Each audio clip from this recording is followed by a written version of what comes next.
Hello people, Andrew here, talking about comics from a reader, collector, speculator, investor point of view, in that order of importance to myself, but today it's a little bit different. It's sort of a dollar bin here. I have a friend who's a teacher.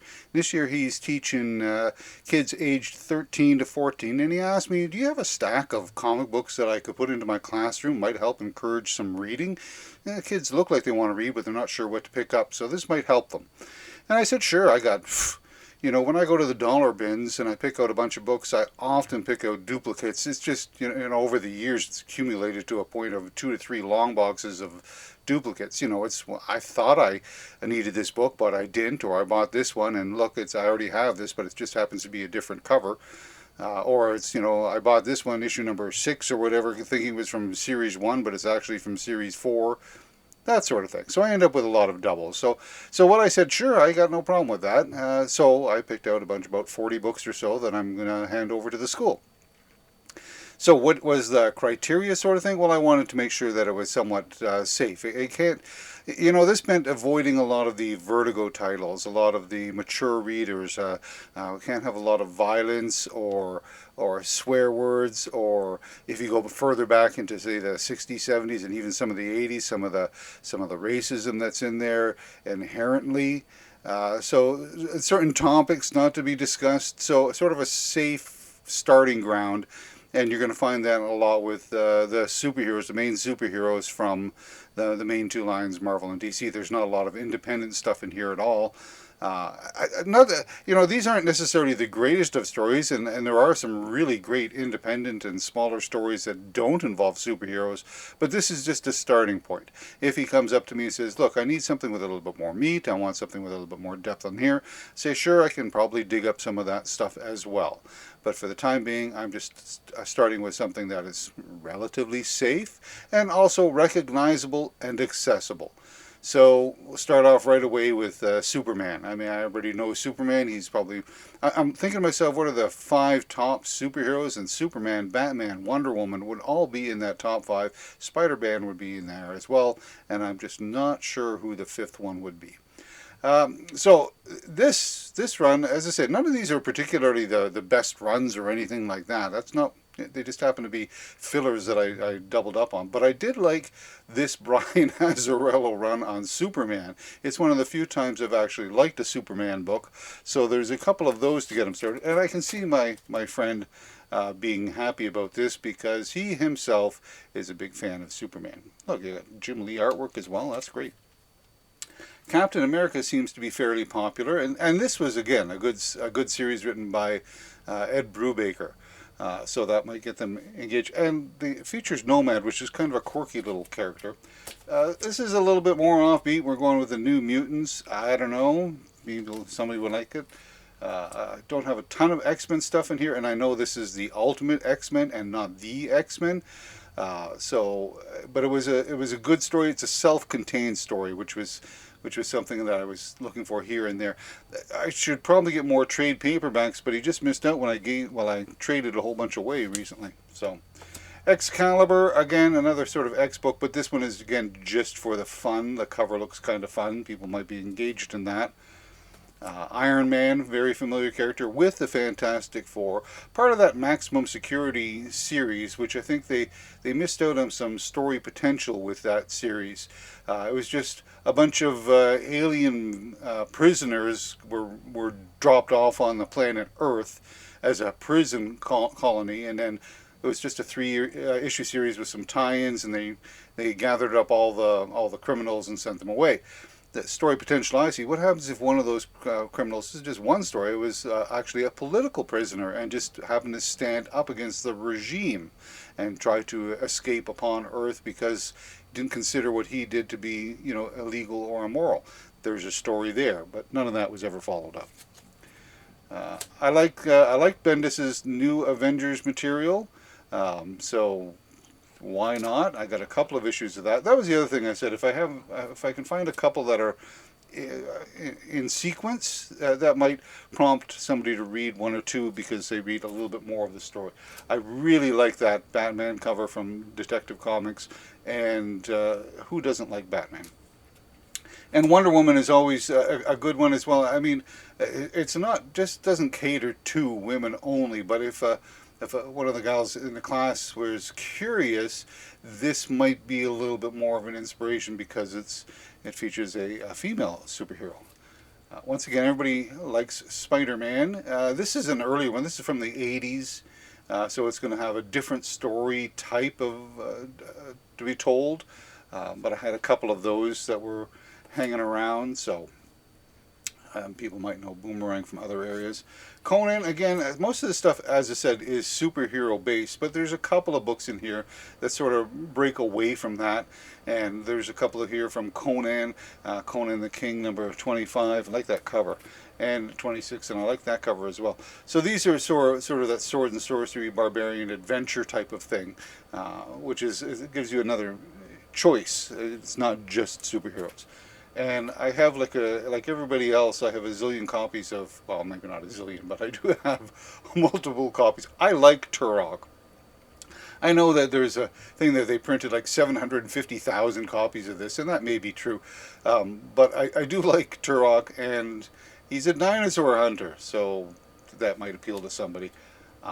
Now, this is one of the more offbeat books that people aren't going to be familiar with, but I personally like Hawk and Dove, so I'm encouraging somebody to read a Hawk and Dove book.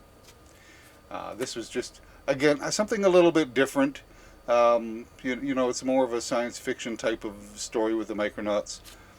More Batman, but this one's got Catwoman in. I think there's actually a Catwoman book in here, so there's that appeal there for that. I really liked Peter David's run on X Factor. Probably not the best or enticing cover. People might look at it, say Wastelands and stuff like that, so it might grab their attention, but it's a very good read. And if this, sparks that's great. Again, here's another character that I do like, Firestorm. This is from his second series. The first series was only 5 issues long. The second one was 100 issues long, and it's got Killer Frost in here and stuff. I enjoyed Jerry Conway's run on Firestorm, so this might again spark somebody's interest. This was just lying around Shang-Chi. Again, I prefer the original Master of Kung Fu from the 70s, but you can't really bring that to bear because it does have racial overtones to it. I really don't like what they did with this character, but that's just me. Somebody else might really like that. This is probably the one that's probably the most off the beaten track, the Books of Magic, which wasn't a bad series. It had its issues, but it gives, again, it's a little bit of an alternative. The basics behind the Books of Magic, and I'll do a whole video on that, is it's more of it's like Harry Potter before there was Harry Potter. This guy here, Tim Hunter, discovers that somebody comes up and says, you are destined to become, he's just a normal guy and he has problems with his life and he's picked on and whatever, but somebody comes along and says, you are destined to be the world's greatest sorcerer. So it's following his development. So that's just a little bit different. I had a copy of this lying around. It wasn't a bad series, The Incredible Hercules, and it's got a little bit of the Secret Invasion tie-in. Again, another Wonder Woman thing with a Leviathan tie-in, whatever that means. But look, you've got gorillas. So you're trapped in Gorilla City. Who doesn't want to read about that? Again, more Avengers, but you've got Spider-Man and a couple of the other characters, and so that's worth a look at. And again, some more of the Captain America. I believe that this Captain America and Bucky sort of reflects back on World War II, which is kind of interesting because it might promote some discussion that way. So as I said, I had a couple of Captain America books. These ones are a little different because I believe Captain America is old in these ones, but nonetheless, it's a title that people might be familiar with. There's the other Catwoman book, which gives you a different look of Catwoman. More of that Excalibur stuff.